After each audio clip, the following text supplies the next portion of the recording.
ئامادەبوانی بەڕێز خانمە ئازا و گوێرەکان، حاکمە بەڕێزەکان،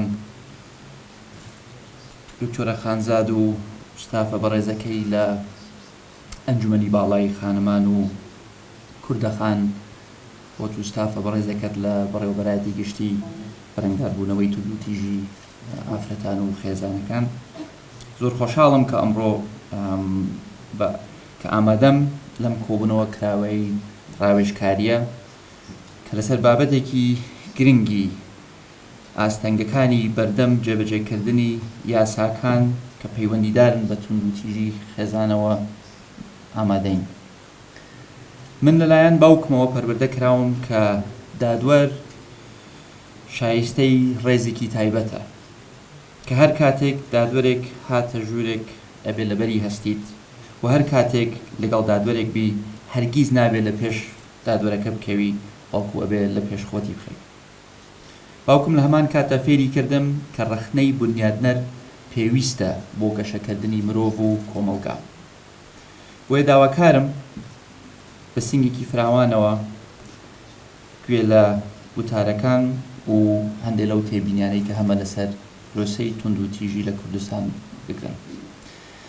لە سەرەتای قسەکانمدا دەمەوێت گەشتبین بم و بۆ بڵێم کە ئێمە لە هەرێمی کوردستان لە ڕووی یاساکانی کە پەیوەندیدارن بە مافی ژنان و تووتیژی، لە ڕووی گرنگیدان بە پرسی ژن و لە ڕووی دامەزراوەی حکومی و بەشداری ژنان بەراورد لە دەوروبەرمان هەنگاوی زۆر باشمان ناوە.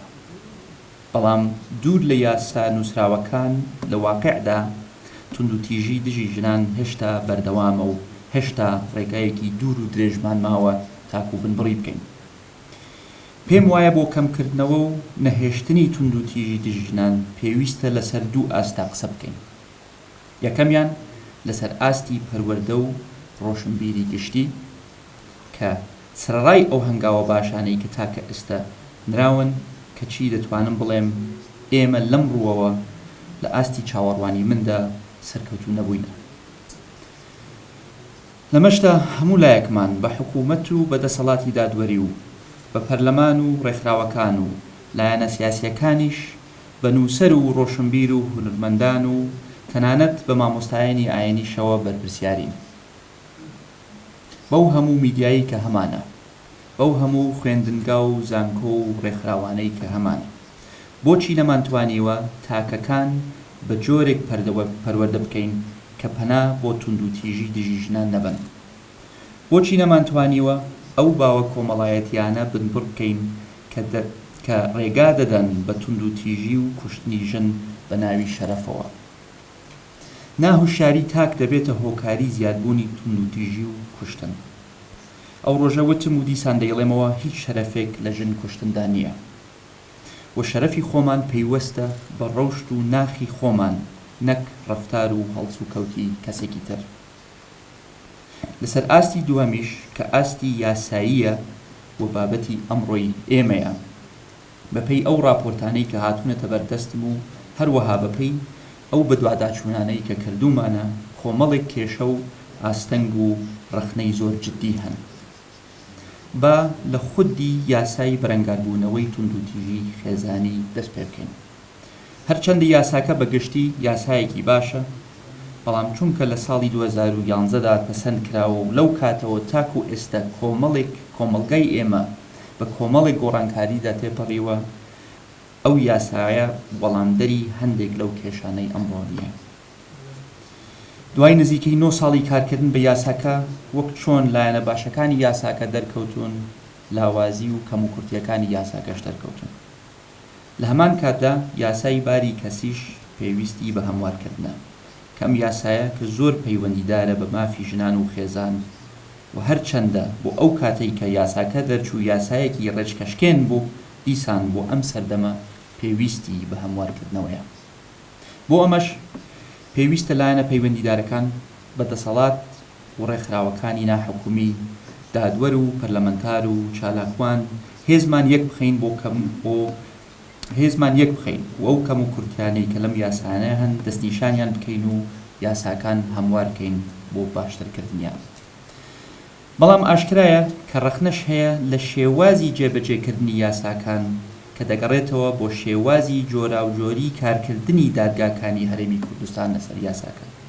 بۆ نمونە لە یاسای توندوتیژی هاتووە کە لیژنەی ئاشتەوایی پسپۆر پێک دەهێنرێت، بەڵام شێواز و ئەندامەکانی ئەو لیژنەیە دەستیشان نەکراون، بۆیە لە هەر شوێنێک بە شێوازێکی جیا ئەو لیژنەیە پێک دێت.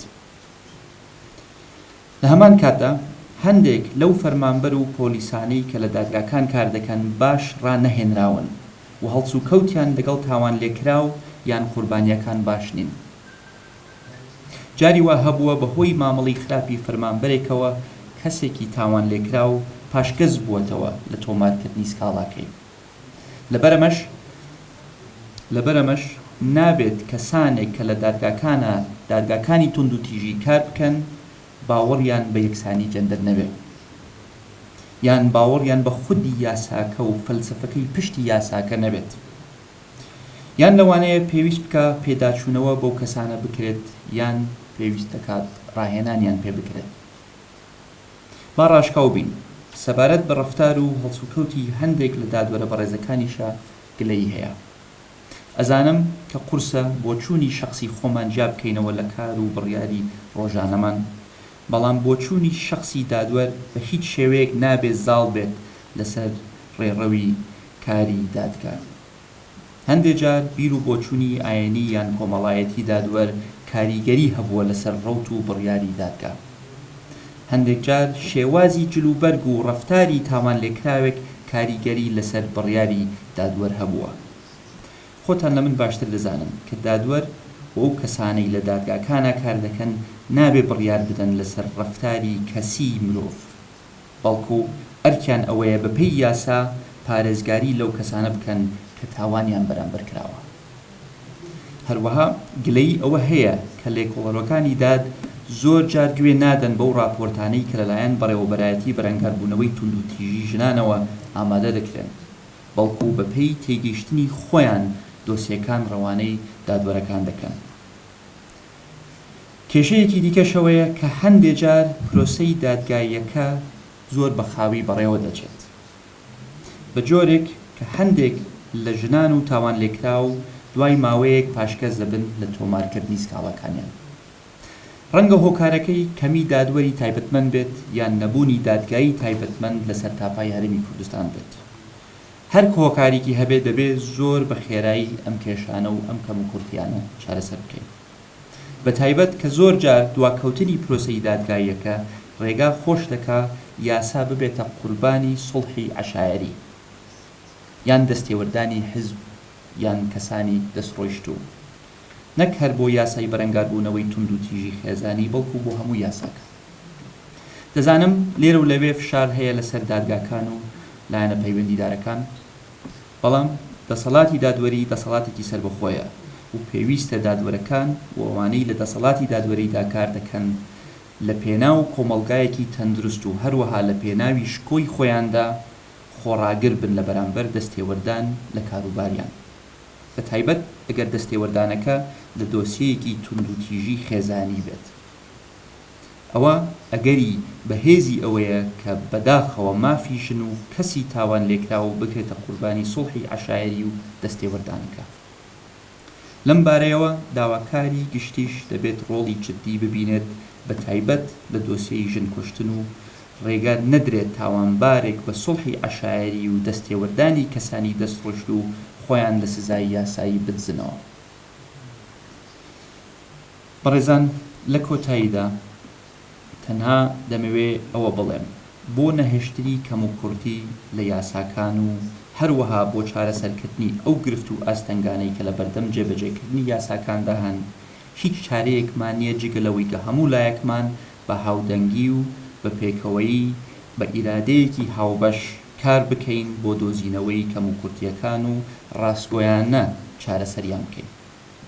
ئەگەر ئێمە یاساکانمان باشتر بکەین و کارێکیش بکەین لە دادگاکان یاساکان وەک خۆیان جێبەجێ بکرێن، ئەوە جگەلەوەی کە شکۆ و متمانەی دادگاکان و دادوەرەکان لەناو خەڵکدا زیاتر دەبێت، جگەلەوەی کە توندوتیژی دژی ژنان و توندوتیژی خێزانان دادەبەزێت، جگەلەوەی کە ئەم دوو دەستکەوتە یارمەتی دەردەبن بۆ سڕینەوەی ئەو باوە کۆمەڵایەتیانەی کە ڕێگرن لە بەردەم پێشکەوتن، بەڵکو وەک لە سەرەتاشدا ئاماژەم پێدا ئەو کاتە دەتوانین هەرێمەکەمان بکەین بە نمونەیەکی سەرکەوتوتر لە ناو عێراق و ناوچەکەدا و هەمومان شانازی پێوە بکەین.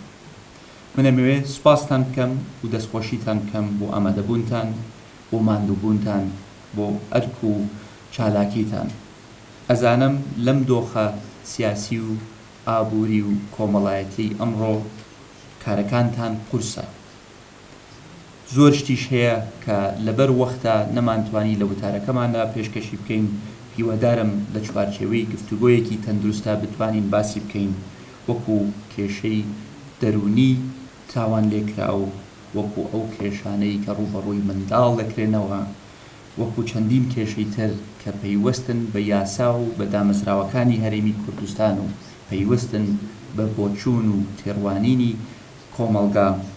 ئەمانە هیوادارم لە دانیشتێکی ئەوهادا کە دانیشتێکی ڕاوێژیە بتوانین تاوتوێیان بکەین، چارەسەریان بۆ بدۆزینەوە و ئەمە نەبێت بە ئێمە ساڵی جارێک ئەوها کۆبینەوە، بەڵکو ئەم دانیشتانە بەردەوام بن، بەردەوامیان هەبێ، سوودیان هەبێ و ببن نەمایی گۆڕینی سیاسەت، گۆڕینی یاسا و گۆڕینی بۆچوون و گۆڕینی ئەو باوە کۆمەڵایەتیانی کە ڕێگرن لە بەردەم پێشکەوتن.